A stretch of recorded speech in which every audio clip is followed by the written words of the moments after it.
할렐루야. 우리 곁에 계신 분 인사합니다. 예수님의 이름으로 축복합니다. 우리가 말로 축복하는데 좀 들이시면 좋겠어요. 예수님의 이름으로 축복합니다. 받으세요. 지난 주간에 한 대기업 그룹 회장님이 자기의 사비를 털어서 고향 6개 마을 280세대 주민들에게 1억 원씩 나눠줬어요. 한 주민은 어느 날 이장님한테 전화가 왔대요. 선물이 들어올 거니까 통장을 확인해 보세요. 그래서 그 주민이 통장을 확인해 보니까 1억 원이 들어와 있는 거예요. 여기에 마을 주민들은 크게 두 가지로 여러분 반응했습니다. 여러분, 빚을 지고 살아가던 사람들에게 통장에 크든 많든 종잣돈과 같은 그런 돈이 들어오면 얼마나 기쁘겠어요. 자, 빚 지고 살아가는 사람들은 살 길이 열렸다고 기뻐했습니다. 그리고 이렇게 말했어요. 논에서 짐 같은 것을 한 짐 지고, 지게죠, 지게. 한 짐을 지고 일어나려고 할 때, 잘 일어나지 못할 때 누가 뒤에서 슬쩍 밀어주기만 해도 잘 일어난다는 거예요. 그 회장님께 받은 그 돈이 정말 빚과 삶에 허덕이던 사람들에게 그냥 슬쩍 밀어줬는데 일어날 수 있는 힘이 되었다. 그러면서 꿈을 꾸는 것 같았다. 야, 이게 실제냐? 그 마을 사람들이 모이면 지금도 그 얘기 할 거예요. 자, 이런 기쁨과 흥분이 그들에게 있었고, 큰 선물을 받았기 때문에 그들은 자발적으로 이장님들끼리 이렇게 모여가지고 우리가 회장님의 배품을 받았는데 할 게 없냐 그러면서 그들이 받은 것 중에서 1%를 성금으로 내서 그 회장님의 그 공덕을 기리는 공덕비를 세우자, 그 배품에 대한 보답을 우리가 하자라고 다 동의했습니다. 오늘 집에 가시면 통장들 확인해 보세요. 적어도 이자는 들어와 있을 거예요. 자, 살다 보면 참 동화 같은 이야기잖아요. 자기가 어려서 태어나서 참 고생하고 자수성가해서 그 마을 사람들에게, 그 회장님은 학교도 지어주고 좋은 일 많이 했는데 이제는 그냥 현금을 통장에 탁 넣어주니까 놀라운 일인데, 오늘 본문의 한 무명의 시인은, 저자는 자신의 절박한 상황 속에서 그가 하나님을 믿음으로 간구해서 구원을 받는 체험을 통해 정말 내가 하나님께 받은 이 은혜를 어떻게 보답해야 될까라고 찬양하는 그러한 시입니다. 우리는 그가 구체적으로 어떤 상황에 놓여 있는지는 몰라요. 근데 그가 표현하기를 3절과 4절에 보세요. 사망의 줄이 나를 두르고 스올의 고통이 내게 이름으로 내가 환난과 슬픔을 만났을 때, 사망, 스올, 그리고 환난과 슬픔을 만났대요. 그러면서 4절에 내가 여호와의 이름으로 기도하기를 여호와여 주께 구하오니 내 영혼을 건지소서 하였도다. 그는 인생의 절체절명의 순간, 어쩌면 생명의 위급한 순간에 놓여 있었는지 몰라요. 그때 하나님께 기도했어요. 내 영혼을 건져달라고. 그랬더니, 자, 8절, 주께서 내 영혼을 사망에서, 내 눈을 눈물에서, 내 발을 넘어짐에서 건지셨나이다. 아멘. 여러분, 이 시인의 하나님이 우리의 하나님인 줄 믿습니다. 예. 이어서 시인은 12절에 이 놀라운 구원의 경험을 통하여 내게 주신 모든 은혜를 내가 여호와께 무엇으로 보답할까? 이제는 이게 더 문제예요. 사망의 고통에서 건진받았을 때 그때는 그게 엄청난 문제였는데, 구원받고 건진받고 보니까 내가 이 은혜를 어떻게 보답해야 되지? 이게 또 문제가 된 거예요. 놀랍죠? 자, 그는 죽음을 맛보는 절망과 역경 속에서 하나님의 은혜의 건짐을 받았습니다. 마땅히 하나님 앞에 감사해야 되는 것이죠. 여러분, 우리는 개혁신앙을 한다고 말합니다. 바른 성경 해석으로 돌아온 게 개혁신학이고, 바른 예배로 돌아온 게 개혁신앙이고, 바른 교회로 돌아온 게 개혁신앙이고, 그리고 바른 신앙입니다. 우리는 주일을 지킬 뿐만 아니라 우리의 모든 날이 주일이 되어야 돼요. 또한 이 주일이 감사하는 날이 되어야 돼요. 주일이 모든 날이 되어야 되는 것처럼 주일은 우리에게서 감사하는 날이 되어져야 된다는 거죠. 왜냐? 우리는 하나님께 받지 않은 것이 아무것도 없는 게 아니잖아요. 다 생각해 보면 내가 한 것 같지만 다 하나님이 하신 거고 하나님이 주신 거예요. 여러분, 원래 우리는 어떤 상태였습니까? 오늘 시인이 내 영혼을 수월해서 그리고 이 지옥과 같은 고통에서 건져달라고 했던 것처럼 첫 번째로 우리도 영혼이 사망에 결박되어 있었습니다. 시인은 구체적으로 어떤 상황인지 말하지 않습니다. 그는 무엇보다도 더 우선시되는 게 뭐냐? 하나님이 내 상황을 아시고 내 기도를 들으시는 분이라는 확신을 가지고 있었어요. 자, 우리 1절, 2절 같이 읽겠습니다. 여호와께서 들으심으로 내가 그를 사랑하는도다. 그의 귀를 내가 기울이셨으므로 내가 평생에 기도하리로다. 아멘. 하나님은 내 기도를 들으신다. 하나님은 나를 사랑하신다. 내가 기도하면 내 기도에 귀를 기울이신다. 그래서 내가 평생에 기도하겠다. 여러분, 이건 다른 말로 말하면요, 하나님에 대한 믿음입니다. 믿음. 그는 믿음에 대한 확신이 있어요.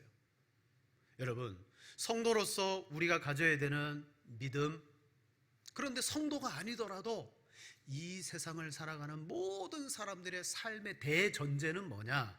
믿음입니다.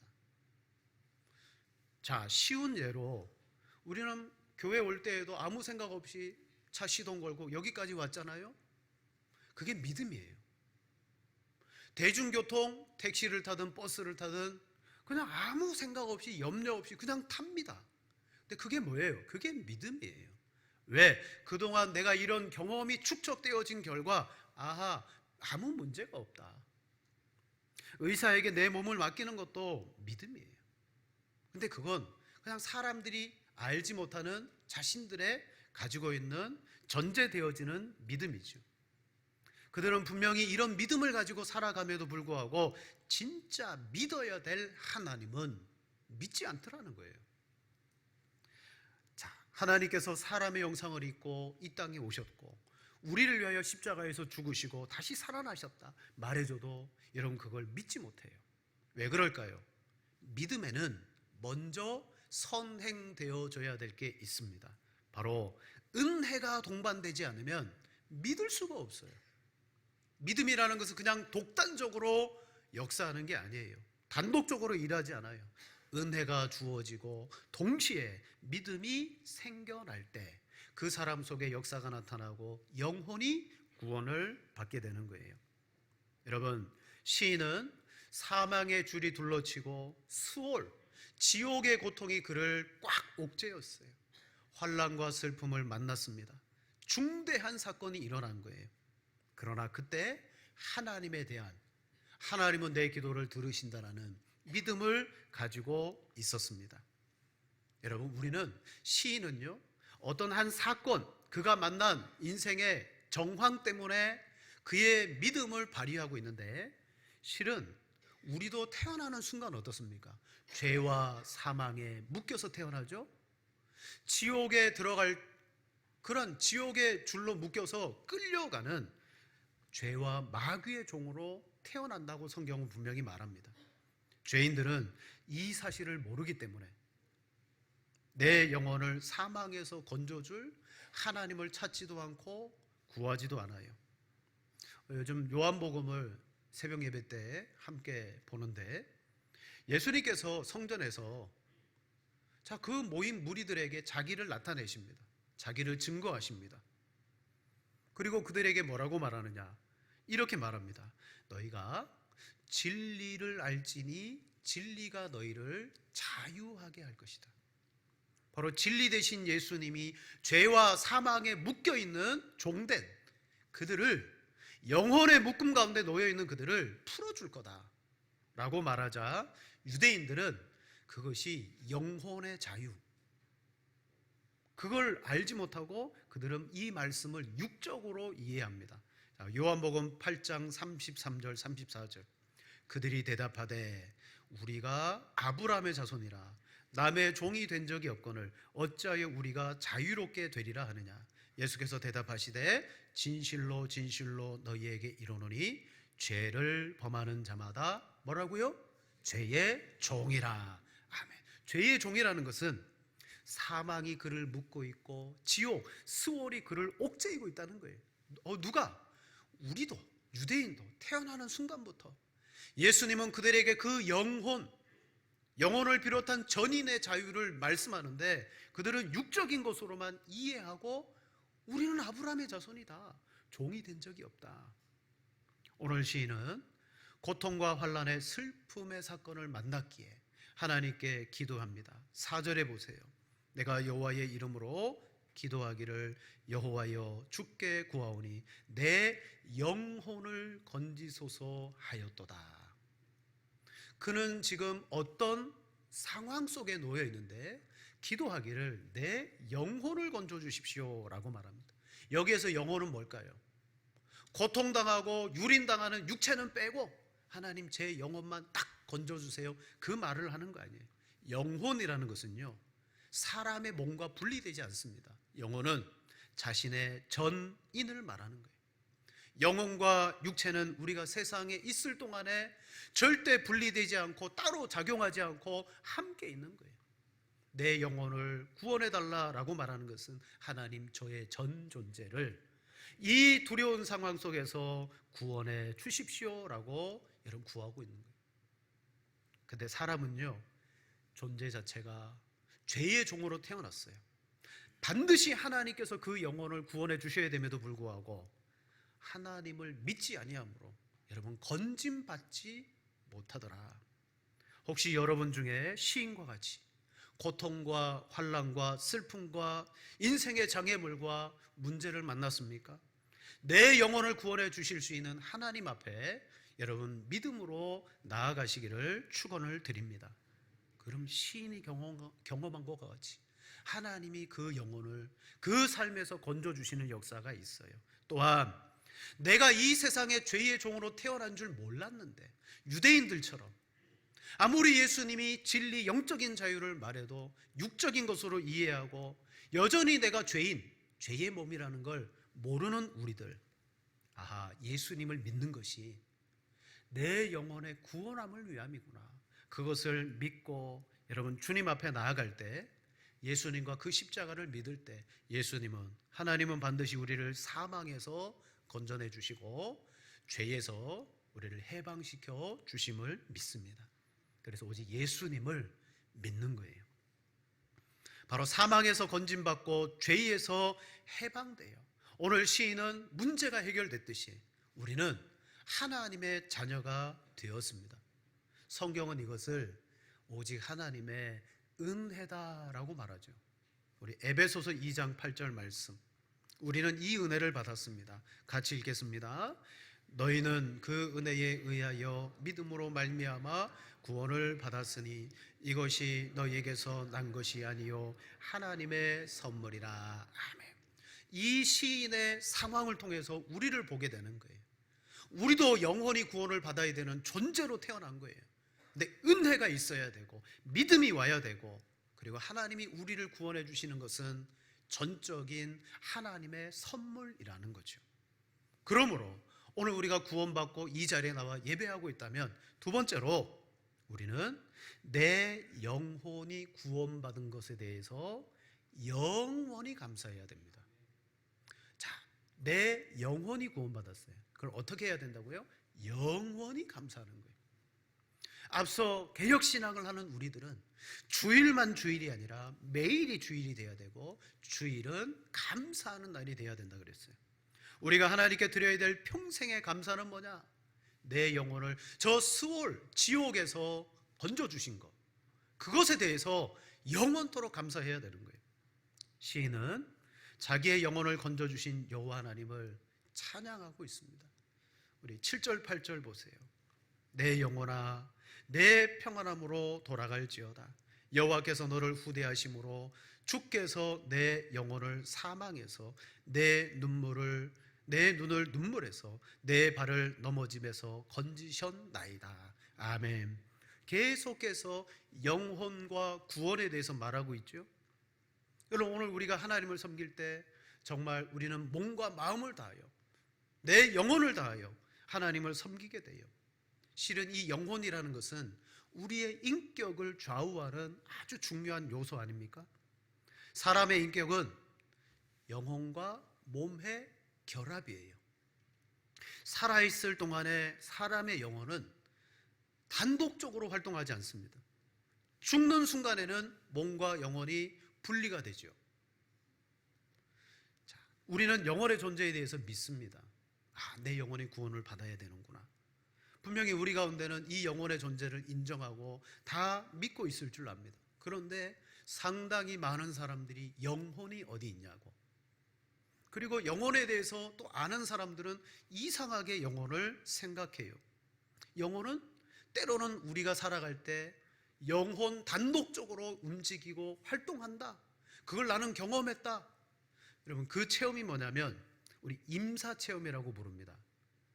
죽음 직전에, 또 거의 죽음의 경계선에 있을 때 몸과 영혼이 분리되어져서 그런 거죠. 눈을 떠보니까 내가 공중에 있더라. 내려다보니까 밑에 내 몸이 누워있는데 내 몸에 아무리 들어가려고 해도 못 들어가겠더라. 주변에 가족들이 서 있는데 누구야 누구야 아무리 불러도 전혀 그 사람들이 듣지 못하더라. 그런데 어느 순간 빛이 오고 누가 왔는데 그를 따라갔고 놀랍고 신비로운 것들을 경험했다. 여러분, 이게 임사체험이에요. 영혼의 존재를 인정하는 사람들 중에서도 이렇게 영혼을 여러분 생각하는 사람이 있어요. 뭐냐? 이런 체험과 현상을 통하여서 영혼을 증명하거나 인식하는 것은 여러분 성경적인 것은 아니에요. 앞서 말했듯이 우리에게 영혼이 있습니다. 그런데 성경을 통하여 우리는 이 영혼을 확인합니다. 성경이 하나님이 우리를 지으셨을 때 우리의 코에 생기를 넣으셨구나. 그게 우리의 영혼으로 역사하고 있고, 사람은 이 땅을 살아갈 때 자연적인 감각, 우리가 가지고 있는 감각이 있잖아요. 그 감각으로는 영혼을 아는 것, 인식하는 것이 불가능하구나. 다만 사람이 죽는 순간, 그때 이게 분리되면서 그때 비로소 우리는 영혼을 알게 되는 거예요. 성경을 통해서 영혼의 존재와 상태를 알아야 됩니다. 그러면 앞서 말했듯이 신앙생활을 하면서도 영혼은 단독으로 독단적으로 그렇게 활동한다라고 그 영혼의 존재를 그렇게 인식하게 될 때 사람들은 그걸 쫓아가는데 그걸 뭐라고 말하냐면 그걸 영성이라고 말하는 거예요. 신비로운 체험, 신비로운 경험, 그걸 통해서 그들이 알아가는 거예요. 하지만 바른 신앙과 믿음의 사람은 성경을 통하여 우리는 영과 육이 결합되어진 완전한 사람이다. 성경의 계시로 아는 것을 믿음, 경건이라고 말해요. 근데 중요한 것은 오늘 이 시대에 영성이라는 말을 얼마나 많이 사용합니까?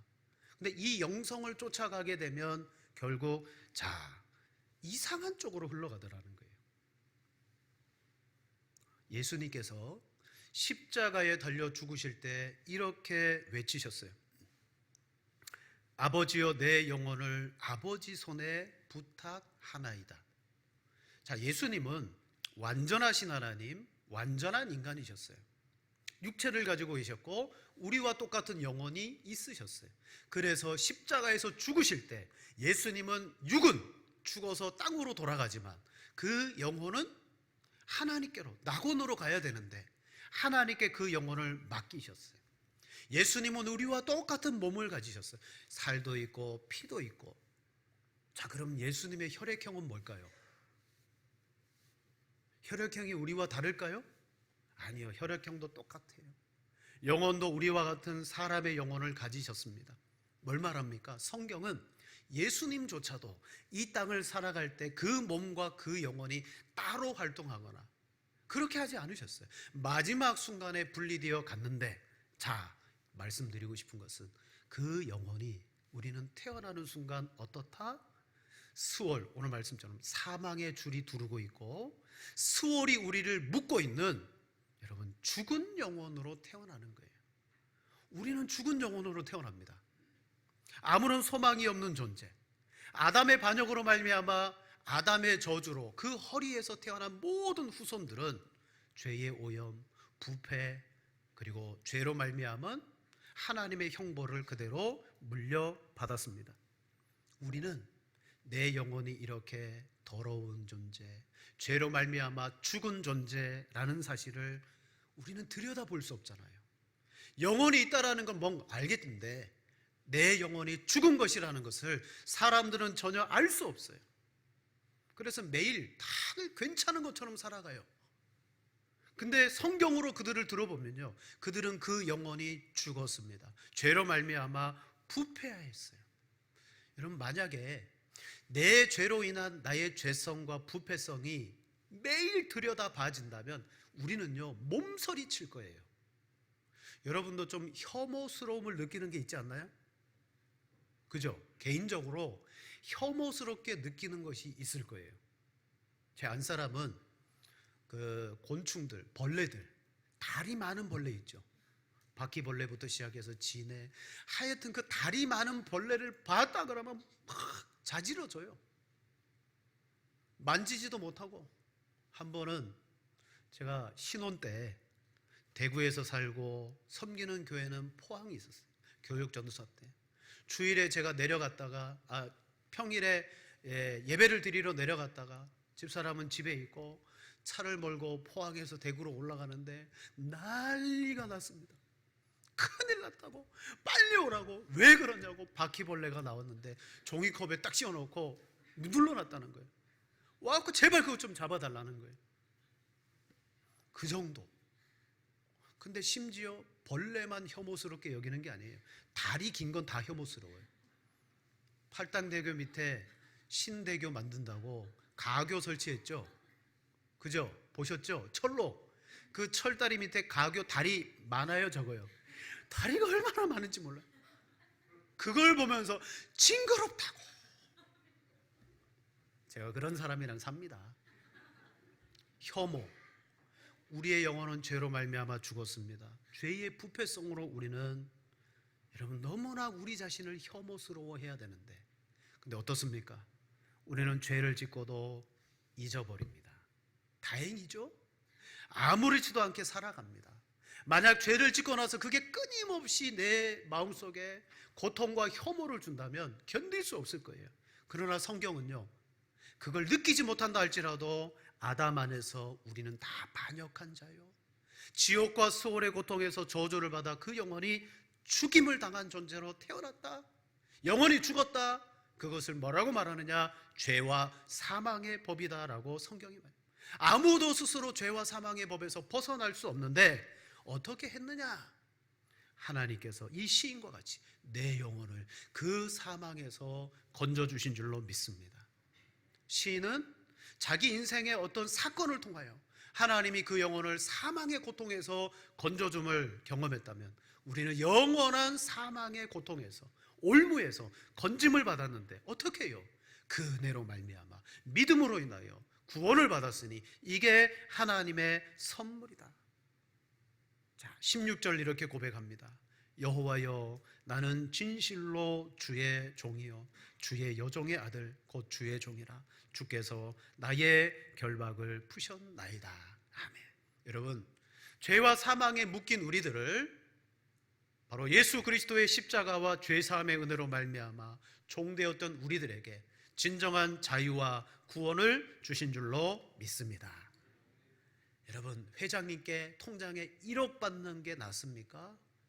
죄와 사망의 올무에 걸려있던 우리들이 영원한 구원을 받은 것이 더 기쁘고 감격스럽습니까? 후자죠, 당연히. 1억? 나도 받아봤으면, 그런 마음이 있겠지만 이미 우리는 그 아들과 함께 영원한 구원을 받았으니, 영혼의 구원을 받았으니, 자, 세 번째로 내게 주신 모든 은혜를 내가 여호와께 무엇으로 보답할까? 1%씩 내서 공덕비를 세우자고 했습니다. 그들이 할 수 있는 최대의 보답이죠. 뭐 더 할 수 있겠지만 우리는 하나님께서 우리의 죄사함을 위해서, 영혼의 구원을 위해서 독생자 아들을 내어주셨어요. 자, 우리 요한복음 3장 16절 17절 같이 읽겠습니다. 하나님이 세상을 이처럼 사랑하사 주셨으니 이는 그를 믿는 자마다 멸망하지 않고 영생을 얻게 하려 하심이라. 하나님이 그 아들을 세상에 보내신 것은 세상을 심판하려 하심이 아니요 그로 말미암아 세상이 구원을 받게 하려 하심이라. 아멘. 그 아들을 우리에게 내어주심으로 말미암아 우리가 영혼의 구원을 받았습니다. 이제 우리는 이 받은 선물, 이 은혜에 대해 우리도 고민해야 되고 평생 이것을 가지고 하나님 앞에 나아가야 돼요. 무엇으로 보답할까? 시인은 세 가지를 말합니다. 첫째, 구원의 잔을 높이 들며 하나님의 이름을 높이겠습니다. 13절이에요. 여기 구원의 잔을 높이 든다는 것은 뭐예요? 구원의 잔은요, 이스라엘 백성들이 유월절 만찬을 행할 때 포도주 잔을 듭니다. 그때 드는 잔 중에 하나가 뭐냐면 구원의 잔이에요. 하나님이 우리를 애굽에서 건져내신 것을 그들은 유월절마다 기념해요. 하나님이 우리를 구원해 주셨다. 여호와의 이름을 부르겠다라는 것은 하나님의 이름에 합당한 찬양을 드리겠다. 우리가 곡이 달린 찬송, 그것도 찬양이죠. 그러나 우리의 입술로 하나님이 하신 일, 하나님의 거룩함, 하나님의 놀라우심들을 입술로 고백하며 감사하는 게 여러분 찬양이에요. 입술로 하나님께 찬양하겠다. 둘째는 14절입니다. 여호와의 모든 백성 앞에서 나는 나의 서원을 여호와께 갚으리로다. 하나님께 내 서원을 갚겠습니다. 여러분, 하나님은요, 오늘 우리가 인생의 환난 중에 혹 이 위급한 순간 하나님께 서원했던 것들이 있다면 하나님 그것을 갚으시기를 원하세요. 야곱을 보세요. 베델 들판에서 놀라운 하나님의 역사를 보게 되고 그가 나를 무사히 이곳과 집으로 돌아오게 하면 하나님께 이런 것을 제가 하겠습니다. 성전이 되겠습니다. 11조를 드리겠습니다. 근데 하나님이 야곱을 라반의 집에서 나오게 하십니다. 그를 형과 제외하여 그의 인생에 묶였던 것을 다 풀어주셨어요. 근데 그가 하나님께 서원을 갚지 않아요. 세겜에서 고통을 당합니다. 아하, 하나님께서 주신 그 은혜, 내가 서원을 갚지 않았구나. 그는 하나님께 나아가 그의 서원을 여러분 갚아드립니다. 서원을 갚는다는 것은 저거 약속한 거 없는데요? 그 차원이 아니라 받은 은혜에 대해서 여러분 우리는 말씀을 순종하며 하나님의 계명을 따라 감사함으로 살아가는 것이 여러분 서원을 이루어드리는 삶이 될 줄로 믿습니다. 마지막 세 번째는 감사제를 드리겠습니다 라고 말합니다. 17절, 내가 주께 감사제를 드리고 여호와의 이름을 부르리이다. 아멘. 감사제는요, 화목제의 일종입니다.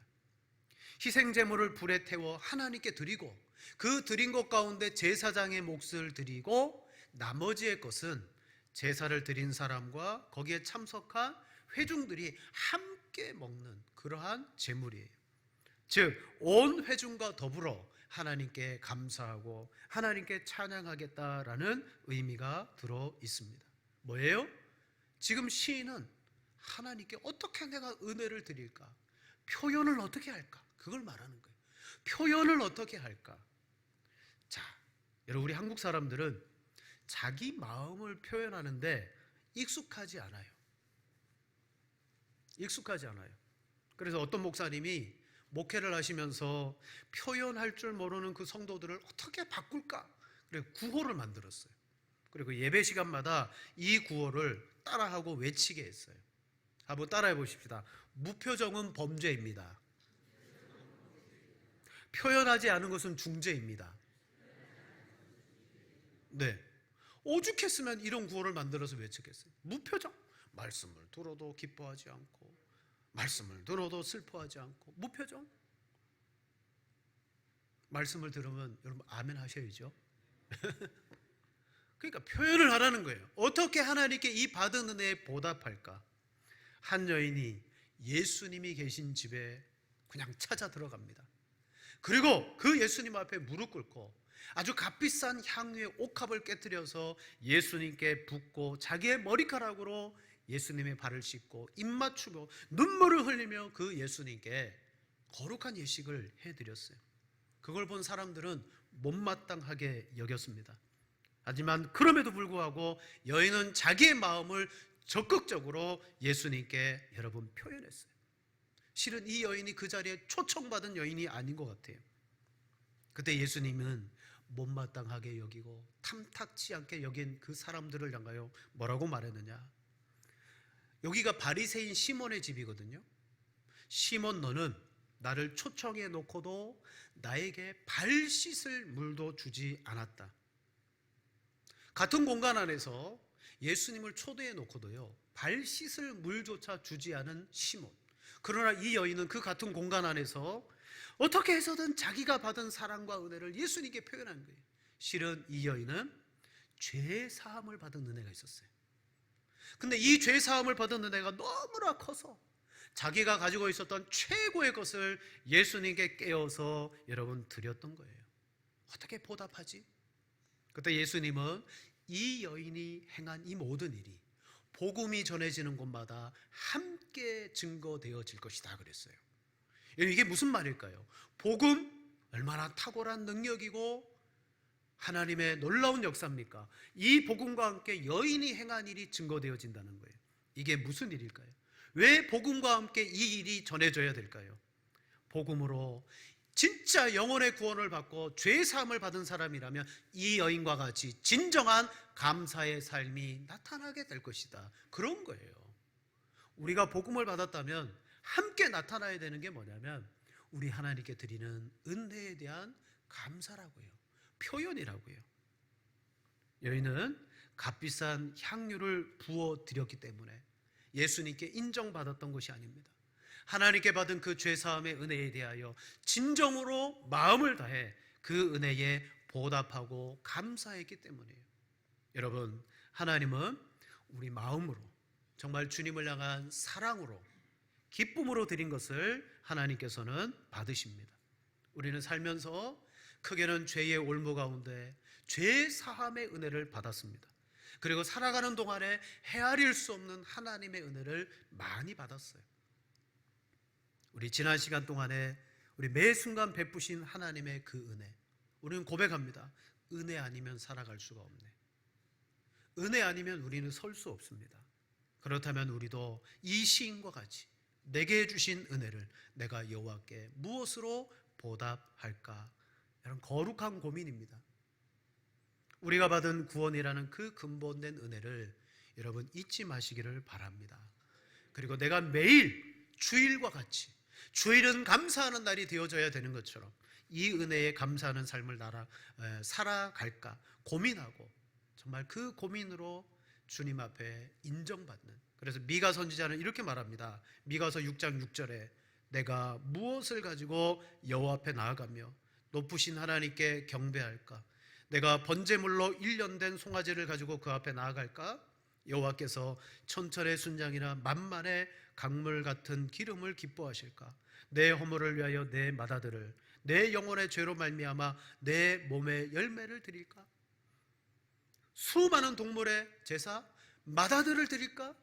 근데 아니에요. 우리 8절을 같이 보겠습니다. 사람아, 주께서 선한 것이 무엇임을 내게 보이셨나니 여호와께서 내게 구하시는 것은 오직 정의를 행하며 인자를 사랑하며 겸손하게 내 하나님과 함께 행하는 것이 아니냐. 아멘. 진정한 감사의 찬양, 서원을 갚으며 내 삶을 드리고, 그리고 감사의 제, 비로소 감사의 예배로 하나님 앞에 나아가는 것. 여러분, 매 주일, 매일이 주일이고 매 주일은 감사하는 날이 되십시오.